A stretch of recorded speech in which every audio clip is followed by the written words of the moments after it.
Judge thought by removing her cross he could strip away her defiance, silence her beliefs, and restore what he saw as the sacred neutrality of his courtroom. He had warned her before, time and again, to take off the necklace. A small golden cross that dangled just above her collar, a symbol of her faith that she wore proudly as the newly appointed Attorney General of the United States under President Donald Trump. But Pam Bondi had never complied. Not once. She stood firm, her heels planted as firmly as her convictions, believing that her right to express her faith was as unassailable as the Constitution she swore to uphold.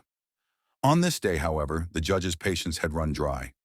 What unfolded in that courtroom would leave everyone, from the spectators to the stenographer, in stunned silence, and teach the judge a lesson he would carry for the rest of his life. Pam Bondi had walked into the courtroom that morning with a mission. She was there to defend President Trump's latest executive orders, sweeping measures on immigration enforcement that had sparked nationwide protests and legal challenges. The orders aimed to crack down on sanctuary cities, withhold federal funding from them, and expedite deportations, reflecting Trump's hardline stance on border security. As Attorney General, Pam was the government's fiercest advocate, tasked with ensuring these orders stood up to judicial scrutiny. She had prepared meticulously, her legal arguments sharpened like a blade, ready to counter any challenge the plaintiffs threw her way. But she hadn't anticipated that the battle in this courtroom would become so deeply personal. The judge presiding over the case was known for his no-nonsense approach. He had a reputation for upholding what he called the sanctity of neutrality in his courtroom, often clashing with attorneys who brought their personal beliefs into the proceedings. He had ruled against Trump's administration in previous cases, striking down executive orders on everything from travel bans to environmental deregulation. Pam had faced him before, and each time he had fixated on her necklace. He had ordered her to remove it, arguing that the cross undermined the impartiality of the courtroom. Each time, Pam had politely but firmly refused, citing her First Amendment rights and her personal conviction that her faith was non-negotiable. The judge had let it slide in those earlier encounters, though his irritation had been palpable. Today, however, would be different. The hearing began with the plaintiff's attorneys presenting their case.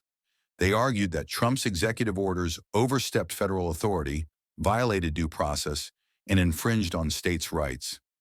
Their voices were steady, their arguments well-reasoned, but Pam listened with a calm intensity, her mind already formulating her rebuttal. When her turn came, she rose to her feet, her bright pink blazer a stark contrast to the muted tones of the courtroom. She adjusted her papers, took a deep breath, and began to speak, her voice clear and commanding as she defended the president's authority to enact the orders. She cited legal precedents, invoked national security concerns, and emphasized the administration's mandate to protect American citizens. Her argument was methodical, her tone unwavering, but the judge's attention seemed elsewhere. He interrupted her mid-sentence, his voice cutting through the room like a gavel. He pointed to her necklace, his eyes narrowing. He reminded her of his previous rulings, his voice laced with frustration. He told her that her refusal to remove the cross was a direct challenge to his authority, a distraction that tainted the proceedings. Pam paused, her lips pressing into a thin line. She responded respectfully, her words measured but firm. She explained that her faith was a core part of her identity, that the necklace was a personal expression, not a political statement, and that she had every right to wear it under the Constitution. The judge's face reddened, his patience evaporating. He leaned forward, his tone sharp, and ordered her once more to remove the necklace, or he would have her held in contempt. The courtroom fell silent.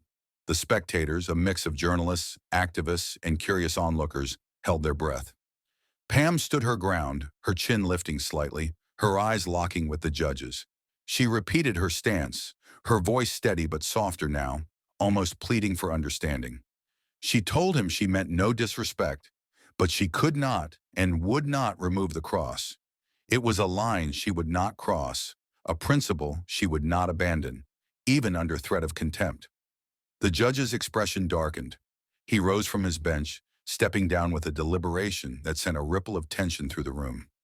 He approached Pam, his black robes billowing slightly, and before anyone could react, he reached out with his hand, grasping the delicate chain of her necklace. The collective gasp from the audience was audible. The judge's fingers tugged at the cross, attempting to pull it from her neck. Pam's eyes widened in shock, her body stiffening, but she didn't step back. The chain strained against her skin, the small cross glinting defiantly in the courtroom lights. For a moment, time seemed to freeze. The judge's hand on the necklace, Pam's stunned expression, the audience watching in disbelief. No one had expected the judge to take such a drastic step. He had crossed a line, not just of decorum, but of personal boundaries, and everyone in the room knew it. The spectators braced themselves, expecting Pam to erupt in anger, to lash out at the judge for his audacity, to demand an apology or storm out in protest. They had seen her fiery side before, her fierce loyalty to Trump, her unapologetic defense of conservative values, her willingness to fight tooth and nail for what she believed in. They thought they knew how she would react. But Pam Bondi surprised them all. She took a deep breath, her hands trembling slightly as she gently placed them over the judge's, stopping his motion. Her touch was soft, not confrontational, and her voice when she spoke was calm, almost serene. She looked into the judge's eyes, her gaze steady and unyielding. But there was no anger there, only a quiet strength. She told him she understood his desire for neutrality, his commitment to the law, but she asked him to consider what neutrality truly meant. She spoke of her faith, not as a weapon or a statement, but as a source of personal strength, a reminder of the values that guided her as a public servant. She told him the cross was not meant to divide, but to ground her in humility and compassion, even in the heat of legal battles. She asked him to respect her right to wear it, just as she respected his authority to preside over the case. The judge froze, his hand still holding the chain, but his grip loosened. Pam's words seemed to pierce through his frustration, reaching a deeper part of him. She went on, her voice steady but filled with emotion. She shared a brief story from her childhood, about how her mother had given her the cross when she was a young girl, telling her it would always remind her to act with integrity, even when the world challenged her. She told the judge that removing the cross wouldn't strip away her faith. It lived in her heart, not on a chain, but it would wound her in a way that no legal ruling ever could. She asked him, not as an attorney to a judge, but as one human to another, to see her not as a threat to his courtroom, but as a person standing before him, trying to do her duty while staying true to who she was. The judge's hand fell away, the chain slipping from his fingers. He stepped back, his expression a mixture of shock and uncertainty. The courtroom remained silent, the weight of Pam's words hanging in the air. No one had expected this response. Not the fiery outburst they had braced for, but a measured, heartfelt plea that turned the confrontation into a moment of profound humanity. The spectators exchanged glances, some visibly moved, others still processing what they had witnessed. The plaintiff's attorneys, who had been watching with a mix of anticipation and unease, shifted uncomfortably in their seats. Even the stenographer paused, her fingers hovering over the keys as if unsure how to capture the moment in her transcript. Pam straightened her blazer, the cross settling back against her chest, and she returned to her argument as if nothing had happened. She continued defending the executive orders, her voice regaining its strength, but there was a new depth to her tone, a quiet conviction that hadn't been there before. The judge sat back down, his face unreadable, but he didn't interrupt her again. He listened as she concluded her argument, her points as sharp as ever, but now underscored by the moral weight of what had just transpired.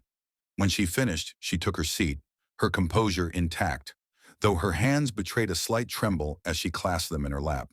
The judge called a recess, his voice quieter than usual. As the courtroom emptied, the buzz of conversation erupted. Journalists scribbled furiously in their notebooks, already crafting headlines about the unprecedented clash. Activists whispered to each other, some praising Pam's restraint, others debating whether the judge had overstepped his authority. The plaintiff's attorneys huddled in a corner, discussing how the incident might affect the case, while Pam sat alone for a moment, her eyes fixed on the cross at her chest, her lips moving silently as if in prayer. When the hearing resumed, the judge addressed the courtroom before proceeding with the case. His tone was different now, less authoritative, more reflective. He acknowledged that he had acted impulsively, that his attempt to remove Pam's necklace had been a mistake. He apologized to her, not just for the act itself, but for failing to see her as more than a symbol of the administration he often opposed. He admitted that his pursuit of neutrality had blinded him to the human element of the law, the personal convictions that shape those who uphold it.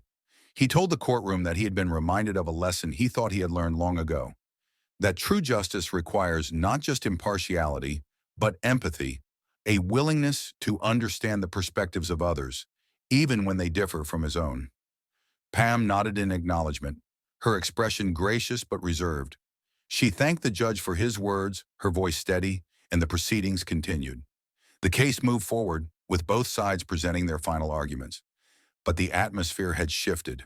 The judge ruled on the executive orders later that day, striking down portions of them as unconstitutional, a decision that would make headlines.